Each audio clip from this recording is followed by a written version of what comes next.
look forward to going on this journey with you. Each episode, I'll talk to guests of all walks of life, and I'll ask them the behind-the-scenes truths we all want to know.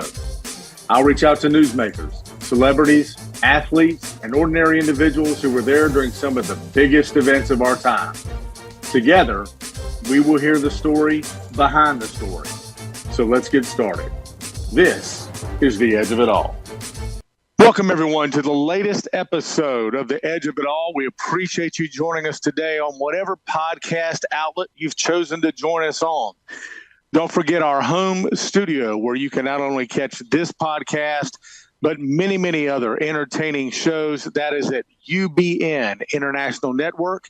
That's UBN International Network. And also want to thank our sponsor for today's episode. Thank them for making this show possible. Are you tired of driving on tires that are flatter than a pancake? Don't worry. Discount Tires in Sherman Oaks, California has you covered. They've been around for over 40 years, specializing in servicing vehicles, selling tires, all the while making customer service their top priority. They have expert technicians on site to ensure that your car is running like a dream. If you mention the Edge of It All podcast, you'll score a free alignment check, brake inspection, or air check. Who knew saving money could be so easy? So why not give your car the love it deserves? Join the Discount Tires family today and go and get your freebie today. With that said, it is my pleasure to introduce our guest today. He is a true icon in the entertainment industry, an actor known for so many different things. His works in movies such as The Goonies, Stand By Me, Lost Boys, Friday the 13th. We can go on and on and on about the incredible work he's done on the screen, TV, all of it. He's a producer. He's also a musician, and that's one of the reasons we're here today, is because he's about to embark on a big U.S. tour. With that said, please welcome to the Edge of It All, Corey Feldman. Corey, thanks for being with us today. Hey, how are you? Appreciate you being with us today, man. We know you've got a lot going on. It's a wild enough ride that you're on in this entertainment industry, and sometimes business issues, personal issues, all that stuff pop up when you least expect it. And we know you've got a lot in your life going on, and it speaks to what a professional you are to come on our show and take the time to talk a little bit about your story. I know it can't always be easy to be a pro, but we really do appreciate it. Thanks so much. Yeah. Well, I mean, we're gearing up, getting ready for another tour, getting ready to release a surprise single that we haven't actually talked about yet, but there's a new single coming out. I don't know exactly the format it's coming out yet, so I can't tell you a release date, but it is coming. And then we're getting ready to go on this tour, which is the continuation of the tour from last year, although the band will look a little bit different this time around. Yeah. I want to take you back, and we're gonna get to that music and what you're about to start on. But looking back at your life and your career, you're kind of the definition of what people term childhood actors and what those people go through and that life that you've lived. But what was crazy to me in thinking about it was that it goes all the way back to when you were 3 years old in a commercial at McDonald's. How does that even happen? Well, I mean, it's just fate, I suppose. God chooses what happens in our lives and what direction we're meant to lead, and the rest is in his hands. I mean, I guess there's no other way to put it other than that. Obviously, I didn't make a decision to get into a business at 3 years old. I was essentially brought in as a child slave. Didn't have any right to make my own choices. Didn't have the right to choose my own destiny. It was already pre-chosen, predetermined. And at a certain point, I had to make a decision whether, entertainment was something that I wanted to keep doing, or if I was going to, try and find a new outlet. Unfortunately, once you're known all over the world, there is no new outlet. So we're forced to face the option of either give it all up and go for broke, or dig in and do the best you can to keep things going. And so that's what I've done. And almost 50 years now, I've been in the entertainment industry. Yeah, and you've done such amazing work with such amazing people, and it's so Thank you. varied. It's so varied. I mean, we just talked about you starting at age 3 in a commercial, and you'd go into TV and commercials and movies, but it's kind of a parallel theme I wanted to ask you about, because you're getting ready to go on this tour to promote your music. And even during that time, when everyone knew you as this child actor, was it not music that I've heard you maybe say was your true love? Well, yes, it was more of a natural love. Acting was what my parents opted for because that was, what was going to make the most money, and it was a business. So they wanted me to go on these commercial auditions constantly. And it was, I did over 100 commercials before I was 10 years old. Then I did over 100 films since then. Yeah. So it's just been work all the time. But with music, my dad was a musician and a singer. And so I always saw instruments set up in the living room. There was always rehearsals going on. There was always some sort of practice going on. So that was my life. Some dads walk into the garage and see their dad. I mean, some kids walk in and see their dad in the garage working on a car. Some kids walk in and see their dad working on a drum set or on a, bass rig or whatever, but Sure. It's the same thing. It's still your trade. It's just a different field. And my sister, as a kid, was in the Mickey Mouse Club, which a lot of people don't realize. So Oh, she was wow. already singing and dancing at 7 years old when I was only 3. And at 3, the way that I got commercials wasn't by reading a script or by going in and, getting the part because of my incredible acting talents. It was because I was just a cute kid who had some personality. And the way my mom showed my personality was basically putting me in a room with a record player and forcing me to learn these songs. Hmm. And then I would learn these songs. I couldn't come out of my room until I learned them backwards and forwards. But I would learn these songs and I would go and sing them on auditions. Oh, And wow. that's actually how I started my career. So even though people don't realize that I'd been singing first, I was actually singing before I was acting. That's amazing. Yeah, you wouldn't know that. I mean, I knew that was your passion, or maybe the love that you were born with in that music. But were you the kid who, you know, did like pretend concerts and Yep, had that instruments was set up me. with all that kind of stuff? Yep, Was that you? exactly. We did. My friends and I used to like bring out pots and pans and sticks and rubber gloves, and we'd sit there and make fake concerts in the front yard with like air guitar and some pots and pans, and That's in our crazy. mind it was great. But yeah, I did that. But I also dressed up in superhero costumes and ran around trying to save the world half the time. So I had a pretty vivid imagination, but it was always centered around entertaining. Yeah. So Well, you've certainly done that, and I want to get to your tour here in just a minute, but I do want to ask you, and I know you spent a lot of time. You've done probably thousands of interviews and things like that, where you've talked about individual projects and things like that. But what I wanted to ask you is, when you look back, if Corey Feldman looks there and says, call me child actor, whatever it is you want to do, is there something? What's the first project or film or whatever it is that jumps to your head that makes you smile? you mean of mine? Yes, of yours, that makes you Hmm. smile.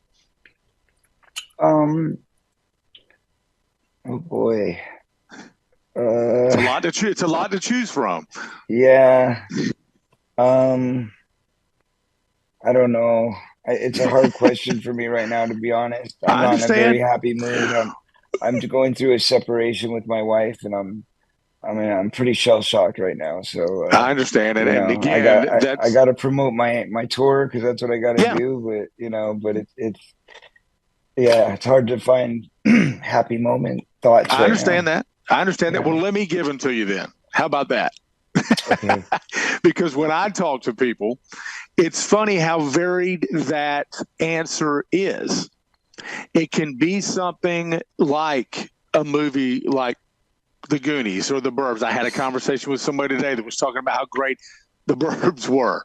It can Thank be you. work in Lost Boys. It can be a voiceover from Teenage Mutant Ninja Turtles. So it may be tough for you to find that today. I think the beauty of it is that you've given that to other people.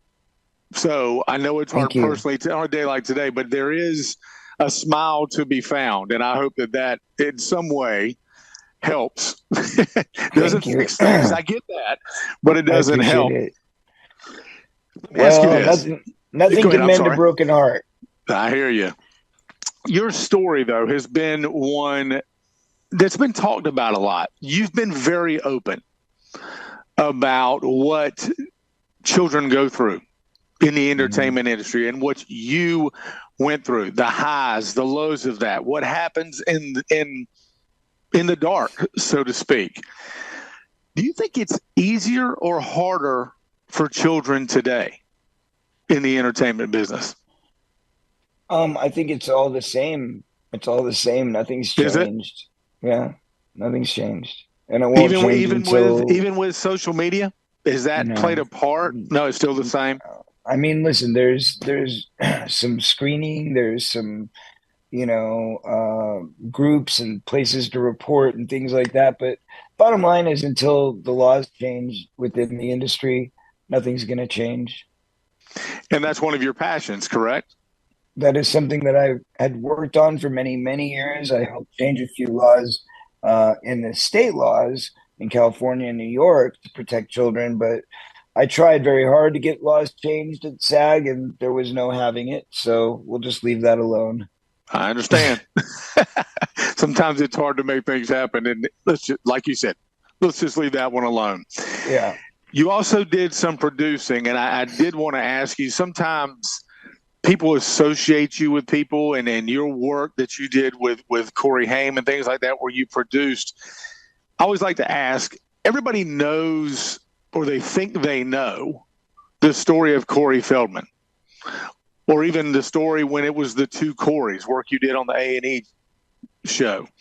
What's something we don't know? It could be about making a project like that. It could, everybody thinks they know because they see Well, you because you're out there all the time. What's something we don't know? that everything that I do is from love. I do everything that I do from love. I love children, and I love, people in general. I mean, there's a lot of, unfortunately, darkness out there. There's a lot of sick people, that aren't positive. I mean, there's sick people that you can help, and then there's sick people you can't help. And I just pray that the world heals. We just all need healing right now. We've been through a tough few years. All of us have been through a tough few years. I know I have. Um, so I just, that's why we're going back out on this tour, and we're keeping it positive. And the tour last year was so much fun, and there was so much love involved. Uh, Sorry, it's just going to be a bit That's harder fine. now that I'm going through this separation with my wife, who's my musical partner. So it's going to be very hard for me performing for the first time without her Yeah. on stage in like 10 years. So yeah. Wow. Let me ask you this. And it's an interesting avenue to take with, and I'm just going to focus on your music. Okay. Music can be something you lose yourself in. Yes. When you're in pain or even victory or celebration, whatever it is, music can be something that helps. Music can be something that gets you through a tough time. So my question would be, your love of music when you were younger and you experienced tough times, did music help you then get through some of those times? Music has helped in so many ways. I'm sorry. Um, it's it's a magic, it's a Yeah. type of magic. We all resonate on a certain vibration, and musical tonality, musical vibration, it all speaks to us in an undercurrent, that's through a pulse and a rhythm and a vibration. Even deaf people can hear music through the vibration. So I think it's a very, very powerful medium, the most powerful medium. I mean, literature is important, films are important, all sorts of art and expression is important, but music heals the soul. Music gives you hope. Music gives you enlightenment. Music gives you courage. Music gives you strength. Music gives you passion, and music gives you love. So that's why I'm challenging myself to embark on yet another tour and still find the love between the audience and the band. Sorry. Would you consider this your dream? Living this out, being able to go out and do this and play music and tour and live audiences and all of that? For sure. I mean, it's something I wanted very badly as a kid. And I remember it just being a fantasy for so many years. I started writing actual songs when I was about 14. So ever since then, I'd been recording, I'd been making music videos. I put all of this stuff together and I never released anything all the way Yeah, until 1993 because the industry didn't want to accept that I could do both. It was a lot of interesting. pushback. It was a lot of pushback, and there was uh, many people who felt that it was a joke if you were an actor. You couldn't possibly be serious about music, and God knows for years they tried to pigeonhole me. They tried to shut me down, try to act like I was insignificant in the music industry. But I knew the fans wanted it, and I knew that they loved it, and I knew that it was resonating, and I was communicating. I was getting through and raising the vibration. Oh boy, sorry about that. That's okay. We'll Uh, keep talking. We no, mentioned my phone go ahead. I'm called. sorry. Sorry. No, That's no, all there's just right. a call coming through. Sorry, I got rid Technology, of it. we've got it. We deal with it every day. Exactly, exactly. Okay, you mentioned about the what music has done for you, the dream that it is for you now, and the pushback that you got. I'm Mm, gonna take you back to childhood again, but not where you think I'm going. You ready? okay. I think you were a big Kiss fan, were you not? The group Kiss. Yes, yes, I was. That Tell was me one of my about that, first. Yes, because I that's mean, theatrical now. yeah, exactly. Well, that goes to show, I end up doing shows with lasers and smoke and bubbles and movies and all these kinds of things going on in the background and costumes and whatever. So I think a lot of that comes from, watching the big theatrical productions when I was young, like Kiss, MJ, uh, the Bee Gees. I just always loved those big, sparkly shows. Stuff where there was a Yeah. lot of energy, a lot of love, a lot of magic. That's the idea. And you mentioned writing a song. Did you not have a song that Michael Jackson looked at you and said, "This could be a number one hit" at one That point? is true. That is true. That song is "What's Up with the Youth." Yeah, there you go. I mean, Yeah, that's a crazy story in and of itself. That someone like a Michael Jackson looks at Corey Feldman and says, "Man, this is a number one hit. That's got to carry weight." How did it? well, But you you didn't would want to think do it it, would. right? You Yeah, would think it would. exactly. Well, basically, what happened was, and this story is told in my documentary. I have a Yeah. documentary called "Man Behind the Love," Corey Feldman artist, "Man Behind the Love," which was directed by my good friend Jake Perry, and it's part of my Love Left 2.1 box set, which, by the way, is available on my website, coreyfeldman.net. You can get copies of it. It's 4 CDs, 2 DVDs, all the music that I wrote and recorded between 1986 and 1993 before I ever released my first album is available and on there for the first time, including my first music video. So, in all of that, yes, I was recording for a long time before I started releasing music. And right around 1992, I went and visited Michael on the set of In the Closet, the short film from his, I think it was Dangerous album. Hmm. And he was in the desert with Herb Ritz and Naomi Campbell. They were shooting In the Closet, and I went out there for that. And then we went back to his hotel afterwards, and we were just hanging out. I actually shot a little video of us, which is the only known video recording of us together. And during that time, I was like, hey, I've got this song I really want you to hear. Now, I'd been recording forever, but this was finally like a place where I thought this is something he actually might be able to appreciate. Because I didn't want Right. to play him any of my early stuff because it felt very immature. It wasn't ready yet. But anyway, so I played it for him, and he was like, Corey, this is a hit. This song could go number one for sure.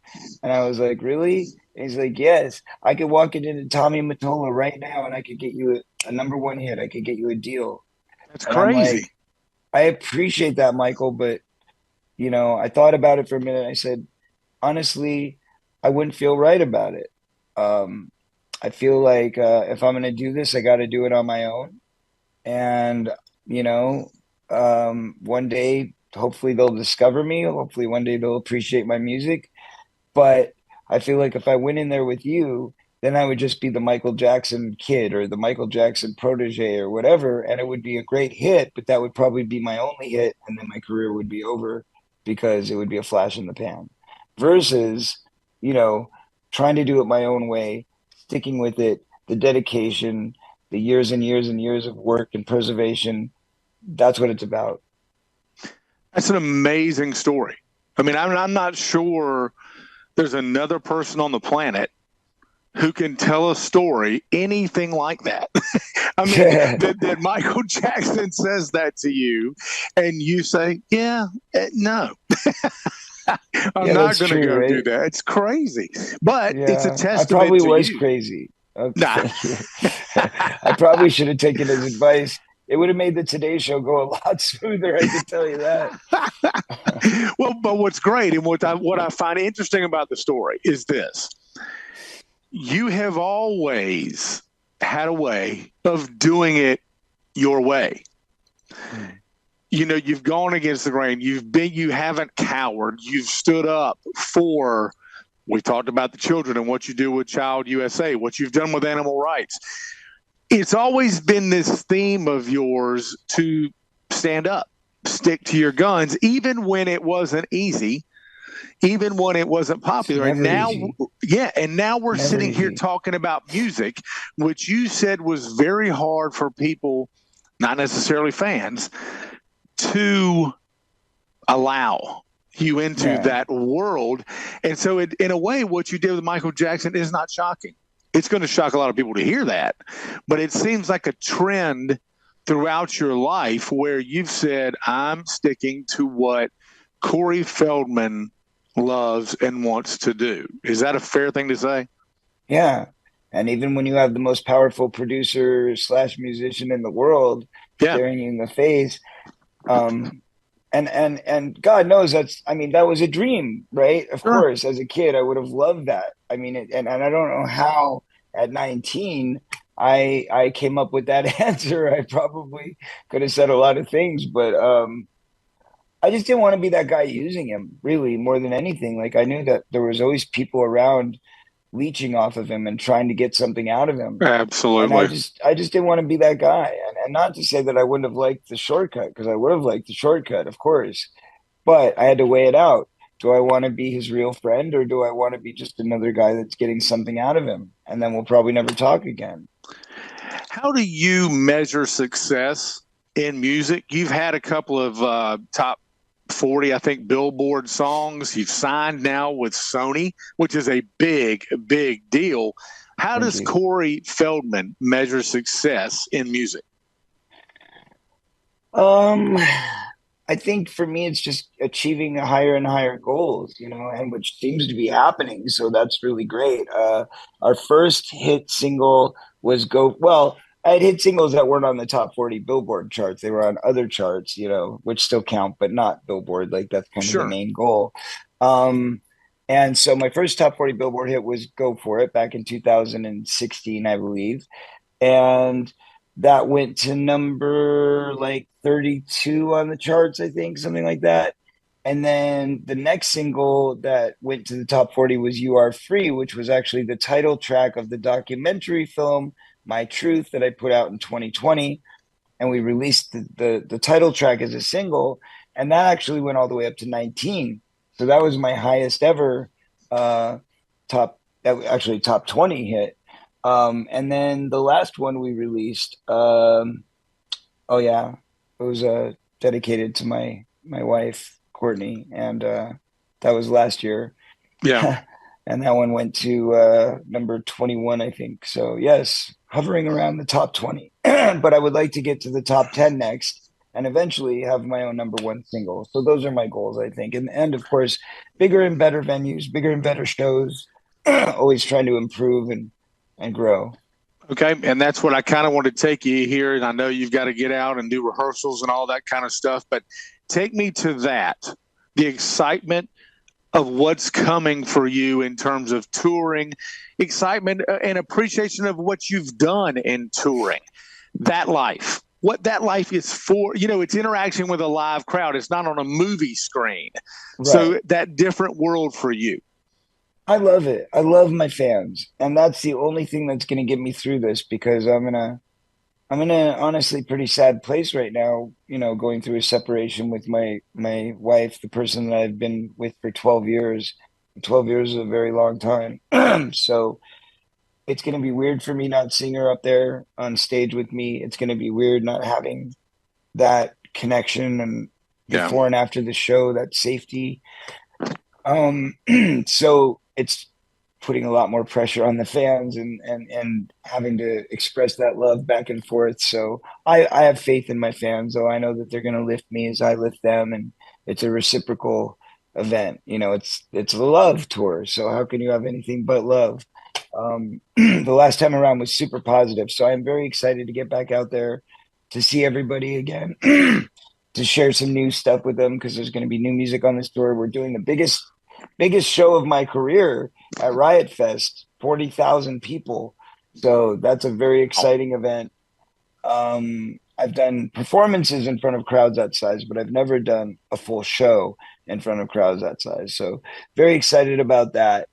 Very excited to play a bunch of the venues. We're playing some really great theaters, some really great venues all across the country. And then next year, we're opening it up to international, and it'll become my first world tour.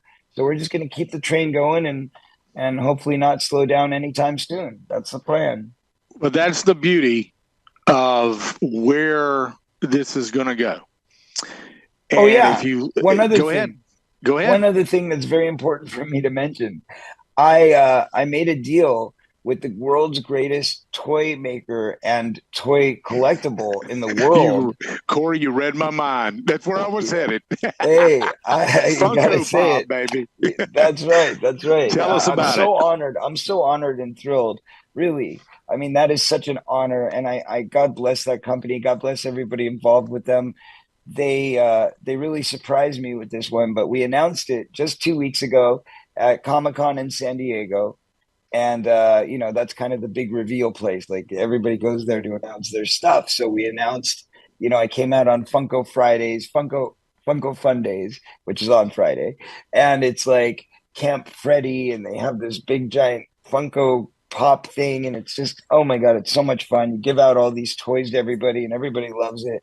So anyway, we are releasing. So there's been many Funko Pops of my characters. There's a Mouth Pop. There's a Donatello Pop. There's a Edgar Frog Pop. All these different pops of my characters. But I was in there meeting with the owner, Mike Becker, and we became really good friends. And he was like, "Look, we need to do something about you. It's great that you play all these characters, but you yourself are a cultural icon, and you need to have your own doll, And I was like, well, if we're going to do it, we should do something for my music collection, So we actually have an Ascension Millennium style Funko Pop. Cool. So it looks like me in my video Ascension Millennium, which is definitely one of my biggest videos, got millions and millions of views. And that outfit also comes in a variant, like all the pops do. So there's a glitter Corey variant, which is really cool. And they're only making 1,000 of those. So it's 3,000 of the regular pops, 1,000 of the variant.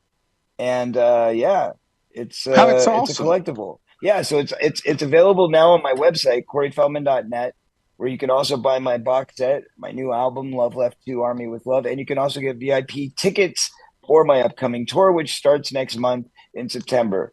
So the Funko Pop is literally limited availability. There's only 4,000 in total being made, and they won't be shipping until Christmas, which means between now and Christmas, this is your time to purchase one or two, get them signed. We give you all the options.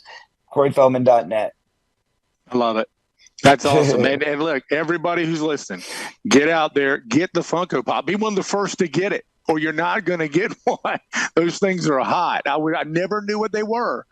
Then I found out what they were, and it was amazing that it led to what you were doing here with the Funko Pop. And it does. It puts a smile on your face. And let's end it in that place where we've got a smile talking about a Funko Pop and what Corey Feldman is getting ready to do with his music on tour, bringing a lot of joy to a lot of people who have loved him and been fans of his for a long time, and allow them to give that back to you. It's probably the best thing everybody can do for you right now.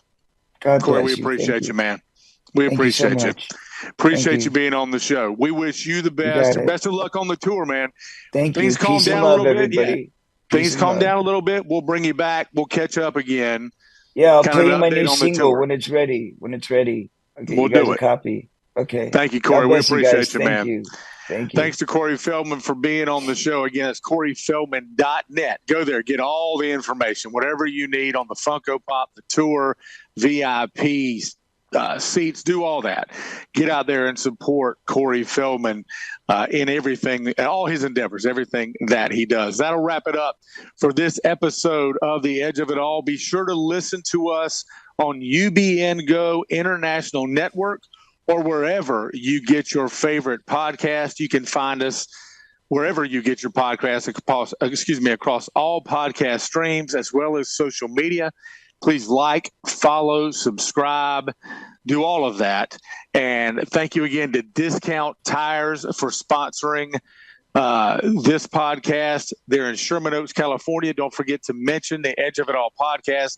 Get your freebie and become part of the Discount Tires family. Again, thanks to friend of the show now, Corey Feldman, for sharing his incredible story, his thoughts, his insights. Support his music. We appreciate him. We appreciate everyone for listening to The Edge of It All, the story behind the story, where every other week you will get a new episode with inside scoop you have never heard before. Before we get out of here, let's take a minute and listen to a little bit of Corey Feldman's music.